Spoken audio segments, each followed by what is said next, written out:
the same Murtala Mohammed, on the same date in 66, July 29, when they began their decapitation of Igbo, he toppled Gowon and became the head. And the first task he went into was to now codify all of what they had gotten by decree, by brigandage from that 67. So that unitary arrangement they had imposed was now processed into a draft constitution. That was the task Mwabweze and Rotimi Williams performed for them, that Obasanjo perfected for them. Head slave, Olusegun Obasanjo. And so what came out as 1979 constitution was commissioned by way of draft in November of 1975 by Murtala Mohammed, who was the head of the military wing of the caliphate. Otherwise, tell me why he was the one that led the charge in 66 and led the charge in 75 to take over. That constitution that came through that process was the full implementation of that Ahmadu Bello's battle script of 1960. Make a map of Nigeria, put all of the people who did one thing or the other to create this monster we have now. Put them on that map, and you will see where Gowon belongs. You will see where Murtala falls in his Kano. They may have come from somewhere, but that's where they settled, just like Abacha. Abacha is Kano, but they lived in Kano. So he was in Kano. That's how Nigeria dealt with him. I mean, Murtala Mohammed, that was where he was buried at the end of the day. So you put all the principal actors on the map of Nigeria. You will then see the inheritors from the caliphate side, the Buharis of this world, the Yaraduas of this world. I'm talking about the general now. You remember this? There was one general that Boko Haram shot in his residence in Maiduguri in those days. Those are the kind of people. So they come, you look at that map that is broken into four, you see them there. Then you come to the middle belt, you see the Gowons, you see the Dajumas, you see the Usenis, you see the Garbas, Bamayi, brothers. So all such, look at where they are in the middle belt. Then the south as the conquered territory. And therefore, everything Obasanjo did for them was not of his own power. It was because he was, the slave master always appoints a head slave that enforces his will among the slaves, fighting for him, enforcing all kinds of evil. That's the role Obasanjo had played for them. And so, as head slave, he processed the wish of that caliphate as expressed by Murtala Mohammed into what became the 1979 constitution. Back to the subject of the day. You go to the preamble to that 1979 constitution. It's exactly a replica of what we have in 99. We, the people, having formally and solemnly resolved to live in unity forever, do hereby make and give unto ourselves the following constitution. In a situation where it was by decree that Obasanjo enacted what he enacted, and that what the Constituent Assembly had, deliberated even after the initial draft that came from Murtala's commission. The Constituent Assembly that was convened in 1977, Murtala Mohammed had been killed by his confederates in 1976, and so the draft that had been made out for him was what the Caliphate handed to Obasanjo to say, you must process this unadulterated to become constitution. And when you conduct the election, one of us, the Fulani, must become president. That was how Shagari became president. He didn't win no election. I'm sure he had about 12 to 30. And so the point of the day is that this 1979 constitution was not a product of the people. It was no different from the amalgamation because it was by military fire, dictated by the caliphate. So it unified Nigeria into 19 states because Murtala Mohammed had added to the 12 that were there before. It unified 19 states, defined everything, but there was no discussion amongst the people that were going to federate. It was now state and another state that were created by decree. So it wasn't even your project. And then they carried it forward in 1999. The story of 99 is too well known to bear any kind of reputation because by providence, in their hurry to get away with their loot, Absalom Abaka recruited Abacha's chief legal advisor called Awalu Yadudu. Some may say he's a professor. If you insist to calling him professor, I would then say quota Professor Awalu Yadudu. Abacha's chief legal advisor was the one who midwifed the emergence of that 1979 constitution as 1999, just adding all the states they had created because they had gone from 19 to 36 eventually. Bangladesh created some, Abacha created all that. And that was how it was in between, in that darkness, that they also loaded the local government that they just sat in their offices and carved out 774 in all, loading the majority of it to people who do not bring a dime to the table. You saw what the Supreme Court tried to do the other time. And many of us are thinking that Tinubu is in charge of anything. These are all the covenants he had with them. You look at some of the things that happened in the military. You look at some of the things that happened through the courts. These are the covenants he had with them to hand over our local communities to them. That's part of what Tinubu covenanted with the caliphate as condition for coronating him in an election he didn't win. And P2B is loafing all over the place. So something they could not do by National Assembly because people were now aware, people were now conscious of the games they were playing. They are trying to use the Supreme Court to rewrite the Constitution because that, so those amendments, those parts of the Constitution that define redefine those boundaries they impose requires 4/5 majority to change. How are you going to raise 4/5 majority? And so they couldn't succeed through National Assembly. They now went in the direction of using the Supreme Court. And so we have discussed 3 rounds of unifying Nigeria without uniting. That uniting is where you identify the owners of the sovereignty across this vast territory. Yoruba land is not in dispute. You know the Yoruba people occupying Yoruba land. They could be country of their own, 60 million people today, if Nigeria were to fail. Why will Yoruba not be consulted? Why will it not be the decision of the Yoruba to be in union with the Igbo, to be in union with the Thief or with the Fulani? That is what is at issue. That is what has to be resolved now. That is what nobody has been able to raise. Even the people that went to Lancaster House and who did the fight for independence, the ones who were still alive and active at the time we set up this process, they recognized that they did not quite understand the concept of sovereignty in terms of making sure that it is the owners of the lands, the indigenous, that's the distinct ethnic nationalities that had specific ancestral lands, who had to decide, who had to be the ones committing their sovereignty. They didn't understand it to that point. So they were satisfied that the British, that the foreigners have gone.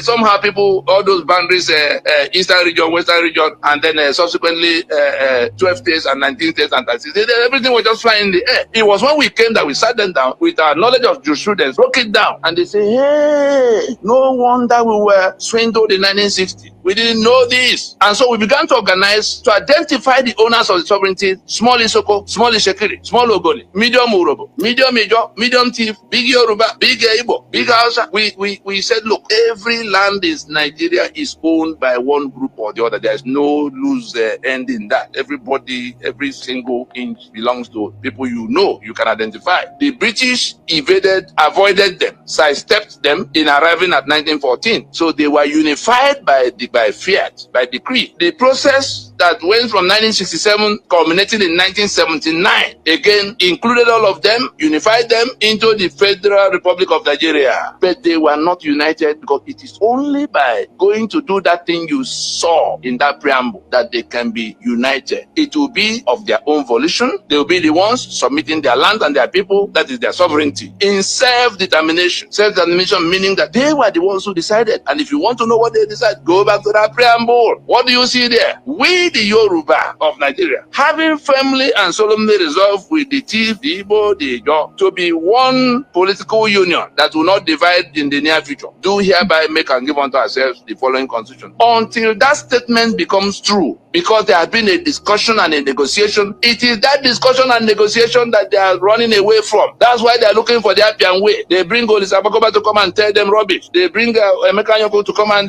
give them another route. They bring Efeponda to come and draft constitution and all kinds of nonsense. But we have that constitution in a chokehold. Our signature cannot continue to sit on a document we did not make, that will now become titled document, that has become titled document in the hands of an enemy that is determined to execute all of us. That's what unitary Nigeria has been, a monster that feeds on the blood of the constituents. But it is our signature that is sitting there and sustaining it. The fact of union, that we are now in union, is on account of the false claim that we the people, we the Ijaw, we the Ogoni, we the Igbo, we the Yoruba. So we say we never met at the time we set up this process. Some of us may not know the gravity of what has happened, but the international community knows, because we had to go to inform them all the way to the UN Security Council, all the way to places of decision making across Washington. We went to the nationalities. We didn't leave any side out, including the Fulani that are causing the mayhem. We set up a meeting of the owners of Nigeria. That's what came out as Pronaco. It was a 20-year plan. We knew it took more than 250 years to lock us down, even before the British came. From the time Ahmadu Bello and co, Mondamfodi and co jumped into Gober in 1804. Of course, the Portuguese had come and gone in some way. Everybody was coming to poke, but eventually it was what Mondamfodi was doing from that flank and what the British began to do in the early 19th century that became, the colonization that we found ourselves in after Berlin Conference. And so that confiscation of our lands and the conscription of our peoples into a union that was not to be discussed or defined or negotiated, they've escaped 3 rounds. The one the British did in 1914, the one Murtala Mohammed and his co-travelers Abbas, headed by Gowon and Obasanjo, who concluded it for them in 1979, and the one of Salam Abaka, headed by Awalu Yadudu in 1999. And so the reason we are breaking these things down in this manner is for all of those who are fed up with what Nigeria is dishing out to them, whether they are killing you in the Middle Belt, or they seize your oil and gas in Ijaw land, or they are threatening you in Yoruba land, or imposing people who are ruining your lives as governors, because it is that constitution that enable all those things. You can't do your road, you can't elect who will govern you, you can't even decide whether you want to be in union with anybody, because the people who owe it a duty of faith, the ones who impose Sharia in their own space, and who owe it a duty of faith to kill others as infidel. You put my signature on a document I had nothing to do with, I've never seen or heard about. You put my signature there to say I'm the one that agreed to be in union with a Buhari that whose allegiance is with his own faith and his own feudal neighborhood. So we are in a union of master and servant that does not respect the sanctity of life because of Sharia. So it has to be my decision to be in union with them. And the remedy available to all of those who are crying across the length of breadth of Nigeria is called self-determination. Self-determination is an incident of your sovereignty. Your sovereignty is your sovereignty. That is the ultimate right to control that ancestral land. That is what is called sovereignty. You have the highest say. Nobody can come to tell you anything there. So that right to have that highest say is what is called self-determination. So if you are going to be in union, it has to be you standing on your land, your big Ijaw land, your small Ogoni land, your small Isoko land, the big Yoruba land. It must be Yoruba people standing in Yoruba land as the owners of the sovereignty that Yoruba land represents, unburdened by Nigeria, uninhibited by Nigeria. The same thing, Ijaw people standing on Ijaw land, the ancestral space, now federating, negotiating to be in one political union with others. That is what has to happen. And if it's not happening soon enough, the reason we went so slowly across these many years was that we had to talk to everybody. We had to get those who were not on speaking terms to begin to speak to themselves and make a map of their own territory to create internal cohesion, because the British and the Caliphate set them up one against the other. You needed to see the number of wars that the Tiv and the Jukun were fighting. Today, Theophilus Danjuma is the one running helter-skelter to see how the killings in Tivland can stop. But before then, it was Jukun and Tiv day and night. Igbo should not be allowed to come near Ogoni land. Kensaruwa eventually lost his life to the people who rallied him into that wickedness. Abacha slept on the same camp beds with Kensaruwa throughout that period of the war. They made him administrator of Boni province. Go and check what the territory that they called Boni in that eastern region. Go and check. More than the states there today. And then when his eyes began to open and he began to talk about what right Ogoni will have and what right others will not have, he became the enemy, and they framed him, hung him, and melted his body with acid. The fellow that did it, his name is Dauda Como, Lieutenant Colonel. Search around, you will find him. These are the kind of monsters that gathered to dance and wine to celebrate their great general, Yakubu Gowon. And so, by this meeting of today, we're informing ourselves that the issue, that joint jailbreak that is building up to happen, because the Nigeria defined by that constitution, to the extent that that constitution is a fraud, and we have shown it to be a fraud to those who are the victims of that fraud. That's the constituent components of Nigeria, the owners of the sovereignties that are confiscated and conscripted. That title deed, which is a forgery and a fraud, can no longer be basis of any union. As of today, we do not have any union. I'm sure you had Ayadebanjo shouting it in Lagos at the Colombo of Emeka Anyoku. I'm sure you had people saying it on TV. You had Kingsley Moghalu saying it. We have no union. You had Professor Akinwale saying we have no project. Let us go and agree. You had Dixon, Senator Sirake Dixon, former governor of Bayelsa. You had him saying it on Arise TV that the constitution is a fraud. We have no union.